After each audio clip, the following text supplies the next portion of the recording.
Nous en avions parlé il y a de ça 6 ou 7 mois, que ils allaient mettre en place des choses pour contrôler les réseaux, et ils allaient demander à l'Arcom de prendre des organisations de gauche, de confiance, pour censurer les réseaux sociaux, et je vous avais dit, les chaînes comme la mienne seront sur la sellette, etc., etc. Ça n'a pas attendu, parce que YouTube me shadowban déjà. Mais ça y est, c'est reparti, là, grand coup, là, on y va à fond, on a rentré le tank dans le mur, là, le bélier, ce que tu veux, j'en sais rien. Tu défonces la porte à grand coup de bélier, hein, ou à grand coup de minotaure, c'est à voir, pour ceux qui ont la ref. Et ça y est, c'est parti. On veut censurer les réseaux, et Philippot devient un partisan et me rejoint dans mon combat. C'est incroyable. Ce qui est en train de se passer en ce moment est phénoménal. Mais avant tout, le tracteur à thon. Est-ce que tu connais le tracteur à thon? Alors, calme-toi, c'est pas un raton qu'on veut mettre sur un tracteur. C'est pas le projet, non. C'est une cagnotte pour aider un agriculteur. Alors, on a mis cette cagnotte en place, on lui laisse jusqu'au 15 décembre pour collecter des fonds. Je t'invite à aller voir dans le commentaire épinglé. Je t'ai mis le lien de la cagnotte, le short qui en parle, et le lien de la vidéo qui dit où on en est actuellement. Actuellement, on en a à 830 € et on prévoit de récolter entre 10 et 15 000 €. Donc, va voir tout ça. Et tous les jours, quand la cagnotte évolue, je fais une vidéo sur le sujet du tracteur à thon, mais je n'en parle plus en début de vidéo. Sauf là, comme ça, juste pour dire que t'as tout ça dans les commentaires. John DeLorean qui nous dit « Alerte info, l'Arcom veut créer des signaleurs de confiance. » On avait eu les fact-checkers. Ah, ça avait super bien marché. Hein. Les fact-checkers qui balançaient des fake news. Ou qui voulaient mettre la poussière sous le tapis. Qui ont dit de la merde pendant le gros vide. Hein. On s'en rappelle. Hein. On s'en rappelle. Hein. Julien Pain. Bonjour Julien Pain. Comment va Julien Pain? Des acteurs agréés par l'État chargés de rapporter officiellement les contenus jugés problématiques. Là, on rentre quand même dans quelque chose qui est un petit peu tendancieux. On a des personnes qui sont là pour faire de la délation et ils sont chargés par l'État. Ça vous rappelle rien? Ça vous rappelle rien? Mais vraiment, on est en train de renouer avec l'histoire là. On est en train de renouer avec ce qui s'est passé en 40. On a des collabos payés par l'État. C'est quoi la prochaine étape? Les appeler les SI? Surveilleurs Internet? À la place de SS?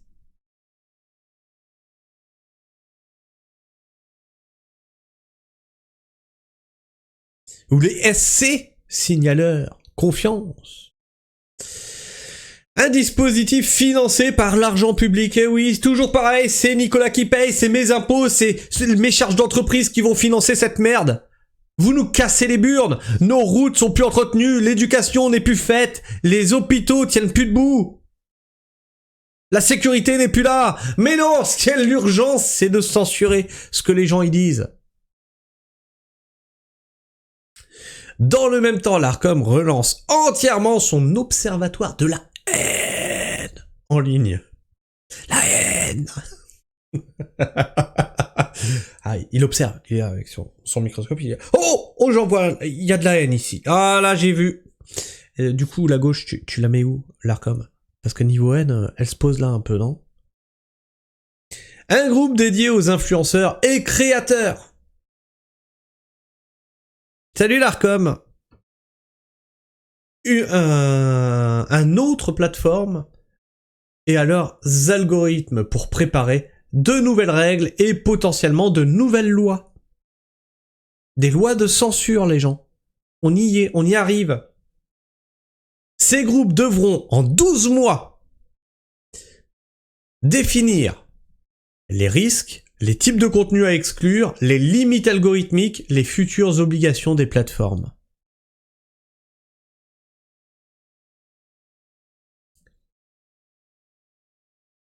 Je sais plus quoi vous dire, moi, au bout d'un moment. Cette offensive s'ajoute à la coalition d'associations lancée par Aurore Berger en 2025. Donc non, ça avait été bien lancé, donc c'est peut-être même pour ça que ma chaîne est shadowban. Mais ça va encore plus loin maintenant, on va effacer des gens, quoi. On va faire en sorte que les gens disparaissent des réseaux sociaux. Comme ce qu'ils ont fait pour Frontières Média, tu vois. On commence par attaquer au portefeuille, et ensuite on les efface complètement de la vie numérique. Si tu ne dis pas ce que l'État a envie d'entendre, tu n'as plus le droit à la parole. C'est une atteinte à la liberté d'expression. Clairement. Les pressions sur certains influenceurs, le choc de l'affaire Jean Portmanov, ça je vous l'avais dit. Ça je vous l'avais dit que ça leur servirait ce truc-là. La volonté d'Emmanuel Macron d'interdire les réseaux sociaux aux moins de 15 ans, les enquêtes européennes visant notamment X. En clair, l'État et l'Union européenne préparent un système où créateurs, plateformes et signaleurs devront signaler, filtrer et rendre des comptes. Devront, donc c'est une obligation.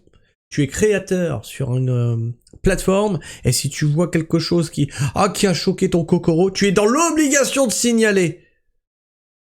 Ah non, mais le pire, c'est que ça va marcher, parce que la France a un très beau passé de délateurs, de délation.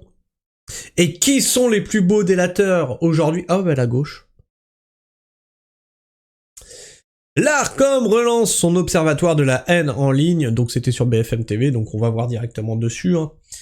Cible les influenceurs et veut créer des signaleurs de confiance qui devront rapporter des contenus problématiques. Pour mieux lutter contre la haine en ligne, l'autorité de régulation du secteur annonce vouloir renforcer la mobilisation des différents acteurs concernés. Est-ce que je peux diminuer cette vidéo? Non? Oui? Oh, c'est la merde. Lutter contre la haine en ligne, un sujet vaste et complexe que l'Arcom cherche à réguler depuis plusieurs mois. Dans ce cadre, l'autorité de régulation du secteur annonce une refonte de son observatoire de la haine en ligne, avec à la clé 2 groupes de travail qui viendront cibler le rôle des influenceurs et des créateurs de contenu. C'est-à-dire qu'aujourd'hui, demain, tu ne pourras plus créer ce que tu veux. Tu auras un rôle, et ton rôle, c'est de dire ça. Sinon, tu dégages. Mais également les plateformes et leurs outils de prévention. Pour les pouvoirs publics, il s'agit de réaffirmer le rôle stratégique de l'observatoire et de concentrer les travaux sur certaines tendances ou pratiques, notamment afin de mieux identifier les obstacles techniques, juridiques et organisationnels. Ah bah l'obstacle juridique, je te le dis tout de suite, ça s'appelle la liberté d'expression. Vous êtes en train de la foutre en l'air. En outre, l'objectif est également de mettre en place des recommandations qui pourraient in fine permettre l'adoption de certaines lois ou règles tout en offrant une instance de dialogue clairement identifiée et structurée. Une instance de dialogue. Tu ne parles plus. Oui, c'est du dialogue. Tu es effacé de la toile. Ah, c'est du dialogue. Dresser de nouvelles mesures. La loi Avia de juin 2020 a imposé que les différents acteurs concernés proposent des outils clairs afin de permettre à chaque utilisateur de trouver des solutions dans le cas, par exemple, d'un cyberharcèlement. Tandis que les créateurs de contenu doivent déjà respecter plusieurs mesures visant à ne pas propager de discours haineux. Mais ce terme, propagation de la haine, etc., l'observatoire de la haine c'est tellement vague que tu peux y fourrer ce que tu veux. Est-ce que si je dis fourrer, c'est de la haine? Il serait capable de le dire, Bah ouais, parce que fourrer, c'est connoté, ça veut dire acte sexuel, donc ça veut dire V, donc c'est de la haine. Pour 2026, l'Arcom va donc charger le premier groupe, celui dédié aux créateurs de contenu, d'analyser les différentes tendances, tandis que le second, dédié aux plateformes, devra mieux comprendre la manière dont les acteurs, comme les réseaux sociaux, luttent contre ces contenus problématiques. La lutte contre la haine en ligne passe par la mobilisation de l'ensemble des parties prenantes, précise l'Arcom, citant notamment les pouvoirs publics, les associations et les chercheurs. À l'issue des 12 prochains mois, ces groupes devront être en mesure de mettre en évidence les risques et propos qui donneront une ligne claire aux différentes plateformes. L'autorité souhaite ainsi un cadre structuré pour délimiter les contenus illégaux ou les biais algorithmiques. Les contenus illégaux. Donc il faut les juger. Et vous le ferez pas, parce qu'ils n'ont rien d'illégal. Du budget débloqué pour des nouveaux travaux. Et on paye encore pour ça. On doit faire des économies, mais on va investir du pognon là-dedans. Afin de donner un axe concret à l'ensemble, la ministre chargée de l'égalité entre les femmes et les hommes. Qu'est-ce que ça vient foutre avec le discours de la haine en ligne? Et de la lutte contre les discriminations. Ah oui, parce qu'il y a ça maintenant derrière, ok. Aurore Berger a créé en juillet 2025 une coalition d'associations, ajoutant à cela un soutien financier de l'État français. Le but est de créer des signaleurs de confiance qui auront donc pour mission de rapporter les contenus problématiques sur les bases de ces deux groupes de travail. Un travail d'autant plus nécessaire alors que les actes et propos haineux se sont multipliés, notamment sur les réseaux sociaux. Des influenceurs comme des masculinistes, Alexis Chen, avait claqué la porte de la commission d'enquête, oui donc ça on s'en rappelle. Par ailleurs, la mort de Jean-Paul Manœuvre en plein direct sur la plateforme Kik, ça c'était sûr qu'il s'en resserve. Le gouvernement tente depuis plusieurs années de mieux réguler les plateformes, de mieux censurer les plateformes et les discours. Et on va arriver à un truc comme en Angleterre ou comme en Chine. Emmanuel Macron lui-même avait indiqué son souhait d'interdire les réseaux sociaux aux moins de 15 ans, donc ça on l'a vu tout à l'heure. Mais on a aussi Philippot. Philippot qui dit c'est bon. On arrête les clivages politiques, on arrête les partis politiques, c'est bon, stop! Stop! Là, il se passe des choses très graves! Bah Philippot, faut me contacter là un petit peu. Ça fait des années que je le dis là. Je suis un partisan. Tous les partis politiques, c'est de la merde. Quels qu'ils soient, ils vont tous dans le même sens. Je parle d'un combat de caste. Ben malheureusement, tu fais partie de la caste. Hein. Tu es un politique. Quoi qu'il arrive, tu es un politique.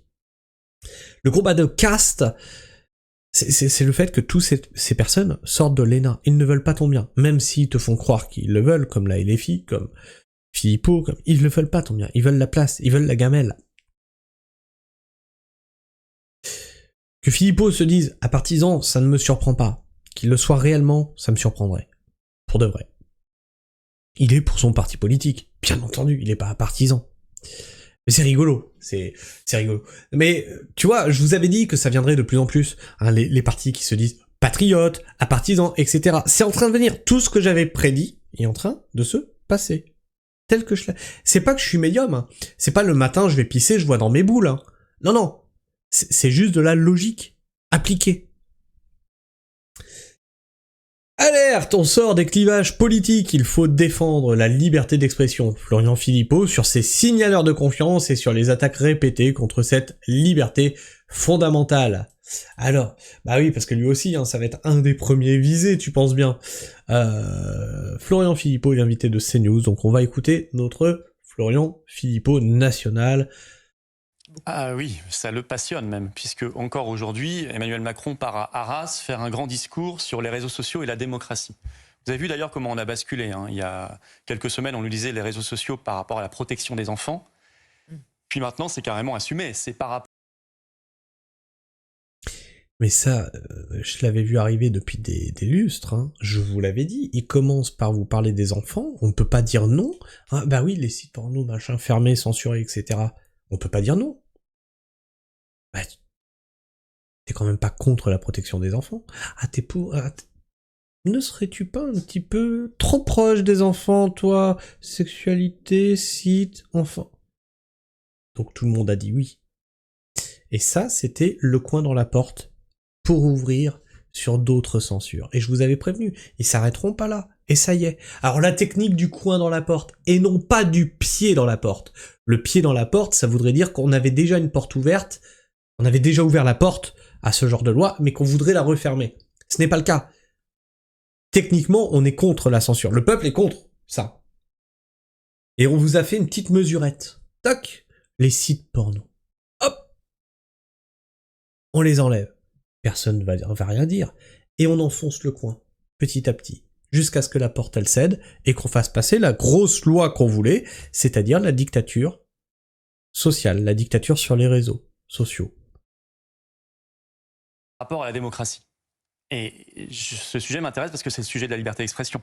Et je suis terriblement inquiet par ce qu'il veut faire. Ce qu'il veut faire, c'est qu'il veut supprimer les voix qui dérangent. C'est-à-dire que c'est sur les réseaux sociaux aujourd'hui, très largement, à part peut-être quelques exceptions, vous en faites partie, mais sinon dans les médias, c'est quand même très uniforme. Sur les réseaux sociaux, il y a un débat. Et il y a sûrement le pire, mais il y a aussi le meilleur.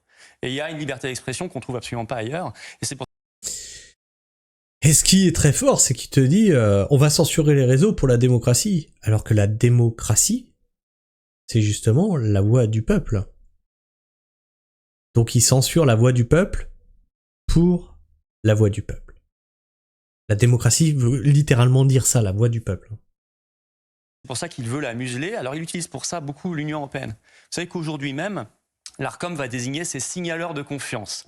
Ce sont des charmantes associations, comme SOS Racisme, l'ICRA, Planning. Voilà, que des associations de gauche. Là, c'est pareil.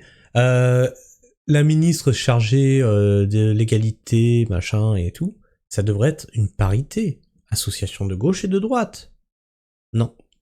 Que de gauche. Donc qu'est-ce qui va être censuré? Le contenu de droite. Familial et quelques autres, qui sont désignés pour fliquer les réseaux sociaux et qui auront un droit d'accès prioritaire à la demande de censure. Et l'ARCOM va le faire parce qu'elle obéit à un règlement européen qui s'appelle le DSA. Ça, c'est l'article 22. La Belgique a désigné hier ses signaleurs de confiance et nous, on doit le faire. Et on n'a pas de défenseur. Au Parlement européen, on a 0 eurodéputés français qui ont voté contre ce règlement de censure. Pas un seul, d'aucun parti. Ils ont considéré que ce n'était pas une question importante. Moi, je pense que c'est une question importante parce que sans liberté d'expression, il n'y a aucun combat possible. Sur aucun sujet. Aucun sujet. Donc il faut absolument se battre et je suis très inquiet. Puis après, on en viendra à quoi? Une fois qu'on aura censuré l'expression, une fois qu'on aura censuré les mots, ce qui est déjà en train d'arriver, je vous ai expliqué, il y a une auto-censure déjà sur les réseaux sociaux. Une fois qu'on aura fait ça, on va où? On censure la pensée? On instaure un crime pensé? On en vient à 1984, surveillé de partout. De cette dérive, Macron est complètement illégitime aujourd'hui, à 11% dans les sondages, donc il attaque ceux qui peuvent le mettre à nu et sortir des dossiers qui ne sortiraient pas ailleurs.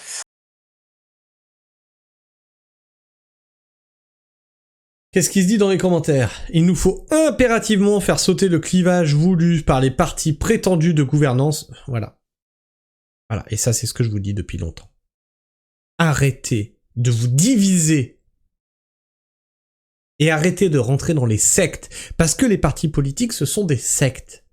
Et discutez entre vous sur les points sur lesquels vous êtes d'accord, et vous verrez que vous êtes d'accord sur un point. Ceux qui nous foutent dans la merde, c'est ceux qui nous gouvernent. Point! Et ça, ils veulent surtout pas qu'on le fasse. C'est-à-dire que moi, je vous parle d'un combat de caste, et pas un combat de classe. Le combat de classe, ça serait, tu vois, c'est classe moyenne, classe pauvre, classe aisée. Tout ça, c'est le peuple, les gars. Tout ça, c'est le peuple. C'est-à-dire que si t'es pauvre, bon bah tu gagnes pas beaucoup d'argent. Si t'es la classe moyenne, tu gagnes le salaire moyen. Et si tu es la classe aisée, tu gagnes 4, 5, peut-être 7 000 euros. Ça veut pas dire que t'es un bourgeois. Ça veut pas dire que t'es riche. T'es aisé. Mais tout ça, c'est le peuple. On travaille pour des personnes qui détiennent les outils de production. Celui qui gagne 4, 5, 7 000 balles, il détient rien. Il travaille pour quelqu'un. Mais en vous disant, il faut le combat de classe, c'est-à-dire que le pauvre, il est pas content que l'autre il gagne 4 à 7 000 balles, tu vois. Lui, il aimerait être reclassé au-dessus, être dans la classe moyenne. La classe moyenne, elle voit toutes les attaques qui lui arrivent dans la gueule. Elle veut pas être déclassée en pauvre. Elle se bat pour garder son truc, machin et tout. Et la classe aisée, bah, elle surnage tout ça et elle se sent attaquée par les deux d'en dessous. Ben en fait, on a monté le peuple contre le peuple. Le combat de classe, c'est monter le peuple contre le peuple. Le combat de caste, c'est autre chose. Et c'est là-dessus que je vous dis qu'il faut qu'on réfléchisse. Le combat de caste, on se rebelle, tout le peuple, que tu sois payé 7000 ou 800 balles, on s'en branle. Celui qui te paye, celui qui justement joue sur cette division, c'est ceux qui détiennent les moyens de répression, les moyens de fabrication, les moyens d'éducation, les moyens de soins, etc. C'est le pouvoir et c'est la haute bourgeoisie, c'est les Bernard Arnault, c'est les politiques. C'est pas Jean Eudes qui gagne 7000 balles parce qu'il travaille pour un notaire.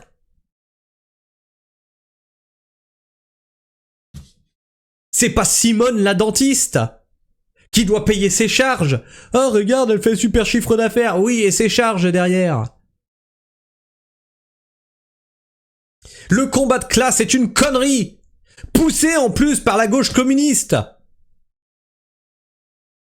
On ne fait que de diviser les gens entre eux. Et ça s'est passé il y a pas si longtemps, où on a dit, c'est bon, on met tous les partis politiques de côté, on met tous nos salaires de côté, c'est bon, on parle même pas de ça. Tu es chômeur, tu es employé, tu es cadre, tu es au ras des pâquerettes, on s'en fout. Gilets jaunes. Et à ce moment-là, ils ont eu peur. Rappelez-vous qu'à ce moment-là, ils ont eu peur. Quand on a mis tout ce qui nous divisait de côté, ils ont flippé leur mère. Tous!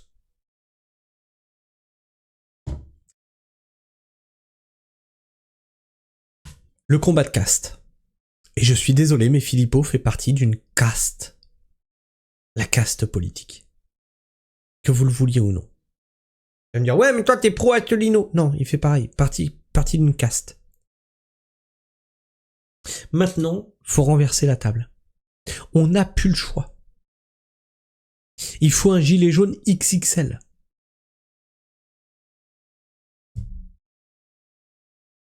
Bref, je sais pas ce que tu penses de tout ça, n'hésite pas à me dire ce que tu en penses dans l'espace commentaire, à me partager ton avis et ton opinion, à t'abonner si tu es encore là en fin de vidéo. Partage cette vidéo autour de toi, je pense que c'est très important parce que là, la suite est une catastrophe. La suite est une catastrophe, c'est un déni de démocratie là. C'est un déni de démocratie. Non, la démocratie, c'est pas tous les 5 ans aller mettre un bulletin dans une urne. Non, la démocratie, c'est techniquement, tu es au pouvoir pour le peuple et par le peuple. Quand tu nous dis, Macron, que tu n'en as rien à foutre, que le pouvoir n'est pas dans la rue, normalement si. Si les gens sont dans la rue, c'est qu'il y a quelque chose qui va pas. Si les gens gueulent sur les réseaux, c'est qu'il y a quelque chose qui va pas. Tu ne veux pas entendre, tu ne veux pas écouter. Et toute la caste politique est derrière Macron. Ils ne veulent pas nous écouter, ils veulent juste notre bulletin dans l'urne. C'est tout. Et quand ils viennent vous draguer dans vos usines ou autres, sur votre religion ou quoi que ce soit, sur vos racines, sur vos origines, ils sont là que par pur électoralisme. Le reste du temps, ils s'en foutent de ta petite vie de merde. Mais réellement, c'est comme ça qu'ils nous voient, ils nous méprisent.